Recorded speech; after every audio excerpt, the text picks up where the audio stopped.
বীৰ লাচিত সেনা অসমৰ বঙাইগাঁও জিলা সমিতিৰ উদ্যোগত মানিকপুৰ তিনিআলিৰ উৰণীয়া সেতুৰ ওচৰত 2 ঘণ্টীয়া প্ৰতিবাদী অৱস্থান কাৰ্যসূচী যোৱা 30 জানুৱাৰী তাৰিখে যোৰহাটত দিগম্বৰপন্থী জৈন ধৰ্মাৱলম্বী উলংগ সাধুৰ ভ্ৰমণক লৈ ব্যাপক বিতৰ্ক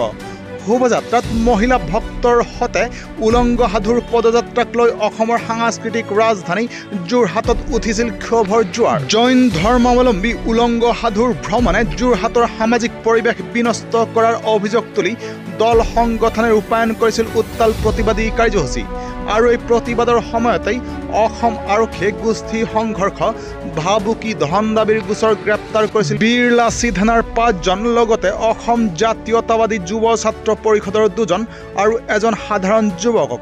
আৰু এতিয়া গুৱাহাটীৰ কেন্দ্ৰীয় কাৰাগাৰত বন্দী হৈ আছে যুৱক কেইজন এই গ্ৰেপ্তাৰৰ প্ৰতিবাদত আৰু অভিযুক্ত যুৱকক বিনা চৰ্তে মুক্তিৰ দাবীত বীৰ লাচিত সেনাৰ কাৰ্যকৰ্তাসকলে সমগ্ৰ অসমতে ৰূপায়ণ কৰিছে অৱস্থান ধৰ্মঘট কাৰ্যসূচী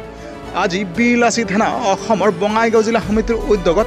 মানিকপুৰ তিনিআলিৰ উৰণীয়া সেতুৰ ওচৰত ৰূপায়ণ কৰা হয় 2 ঘণ্টীয়া প্ৰতিবাদী অৱস্থান কাৰ্যসূচী প্ৰতিবাদকাৰীসকলে উলংগ সাধুৰ পদযাত্ৰাক অশোভনীয় কাৰ্য আখ্যা দিয়াৰ লগতে অসমত এই উলংগ অশোভনীয় কাৰ্য কেতিয়াও মানি লোৱা নহ'ব বুলি সকীয়াই দিয়ে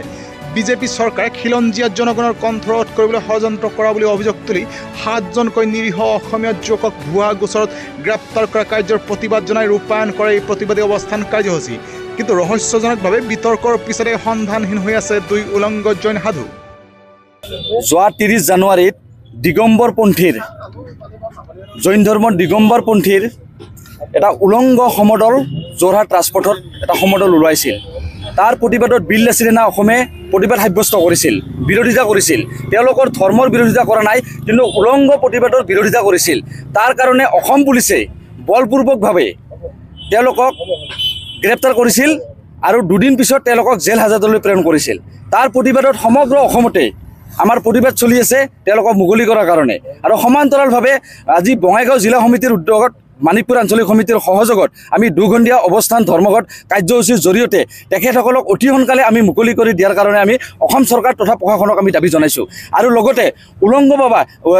দিগম্বৰ বাবা যি উলংগ সমদল সেই সমদল অসমত সভ্য সমাজত সেই সমদল আমাৰ গ্ৰহণযোগ্য নহয় তাৰ কাৰণে আমি প্ৰতিবাদ কৰিছোঁ আৰু অনাগত দিনতো আমি প্ৰতিবাদ কৰি যাম উলংগ সমদল কেতিয়াও গ্ৰহণযোগ্য নহয় অসমত আৰু উলংগ সমদল কেতিয়াও অসমত কৰিব দিয়া নহ'ব তাৰ পৰিৱৰ্তে আমি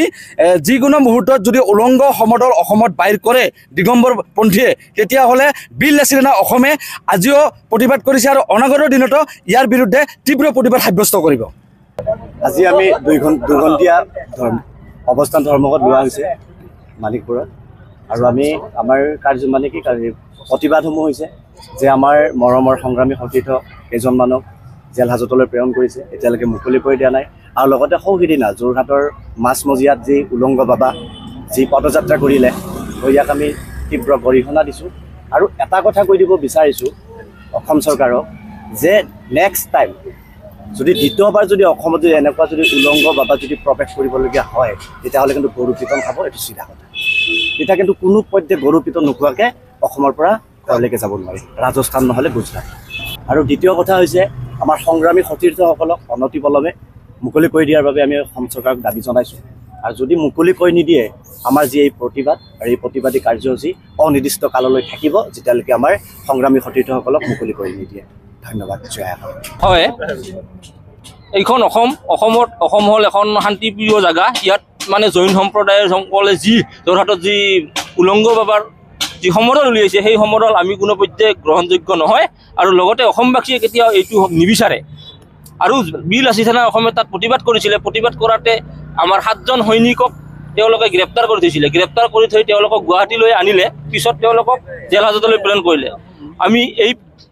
গোটেই অসমতে ইয়াৰ প্ৰতিবাদ সাব্যস্ত কৰিছোঁ আজি আমি সেই পক্ষে আমি বঙাইগাঁও জিলা সমিতিও মানিকপুৰত এই প্ৰতিবাদ সাব্যস্ত কৰিলোঁ লগতে আমি দাবী জনালোঁ চৰকাৰলৈ যে অতি শীঘ্ৰে আমাৰ সতীৰ্থক মুকলি কৰি দিয়ক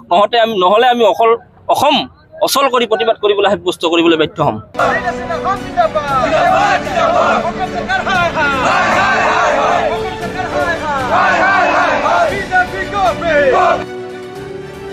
মানিকপুৰৰ পৰা উদয়ন নাথৰ ৰিপৰ্ট নিউজ টাইম 3।